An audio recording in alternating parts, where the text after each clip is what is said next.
اس कच फहम को पहले सुने। कुरान अल्लाह की किताब नहीं है। जब कुरान ही अल्लाह की किताब नहीं है तो मोहम्मद साहब उसके रसूल के। लोग ये भी कहते हैं कि अल्लाह है, अल्लाह से बड़ी कोई ताकत नहीं है, लेकिन इनका अल्लाह भी काम कांग्रेस आने के बाद करता है।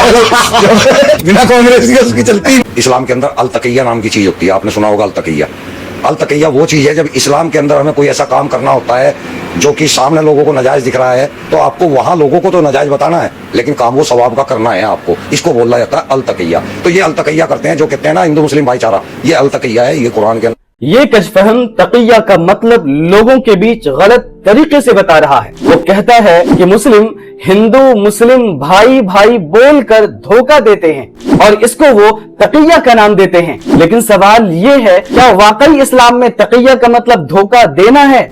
आओ असल सच क्या है कुरान और हिस्ट्री से समझते हैं। सबसे पहले कुरान क्या कहता है?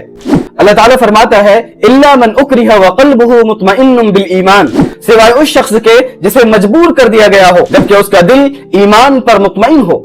यानी अगर किसी मुसलमान की जान खतरे में हो और उसको जबरदस्ती कुफ्र बोलने पर मजबूर किया जाए तो वो अपनी जान बचाने के लिए जबान से कुछ कह सकता है, लेकिन दिल में ईमान होना जरूरी है। इसका मतलब धोखा देना नहीं है। इस्लामिक हिस्ट्री में एक ऐसा वाकया भी मिलता है, हजरत अम्मार बिन यासिर रज़ी अल्लाह अन्हु को मक्का में मुशरिकीन ने इतना टॉर्चर किया कि मजबूरी में उन्होंने कुछ अल्फाज कह दिया। वो रोते हुए नबी सल्लल्लाहु अलैहि वसल्लम के पास आए। नबी सल्लल्लाहु अलैहि वसल्लम ने पूछा तुम्हारा दिल कैसा है? उन्होंने कहा दिल ईमान से लबरेज है।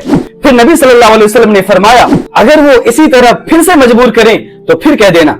और इस्लाम तो झूठ को भी मना करता है। अन अब्दुल्लाह इब्न मसऊद रज़ियल्लाहु अन्हु क़ाल क़ाल रसूलुल्लाह सल्लल्लाहु अलैहि वसल्लम इन्न सिद्क़ यहदी इलल बिर्रि व इन्नल बिर्र यहदी इलल जन्नह व इन्नल कज़िब यहदी इलल फुजूर व इन्नल फुजूर यहदी इलन नार। बेशक सच्चाई नेकी की तरफ ले जाती है और नेकी जन्नत की तरफ ले जाती है, और झूठ बुराई यानी गुनाह की तरफ ले जाती है और बुराई जहन्नम की तरफ ले जाती है। तो याद रखो तकिया धोखा देने का नाम नहीं है। तकिया जुल्म के वक्त अपनी जान बचाने की मजबूरी है। इस्लाम धोखे का नहीं सच और इंसाफ का नाम है।